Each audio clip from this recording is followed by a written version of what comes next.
Good morning, students. I just want to spend a minute and explain this week's assignment to you. So if you just open up the assignment document, what you're going to see is that there's three different options this week. Okay, all of them revolve around the idea of bridge design. And I just want to quickly explain what I'd be looking for each one of those three options. Okay, so you can read through as well. Just going to jump online here. Okay, so the first option, building a bridge, you could really use any materials that you have access to.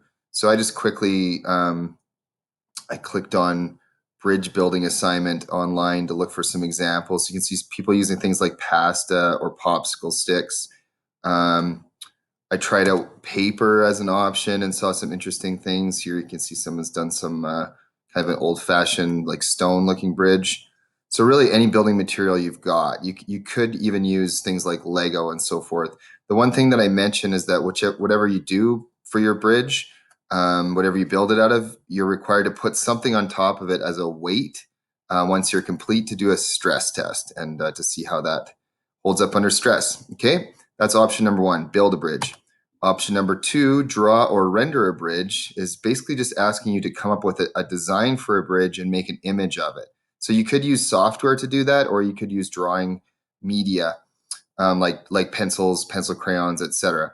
I just clicked on drawing a futuristic bridge and I saw some interesting things. It's always fun to just do some of that visual research. Notice I found a new word that I wasn't familiar with, neo-futuristic, for bridge design. So that's an area you could explore. Of course, you could also explore ancient bridges. So here's some images of more of a ancient bridge design.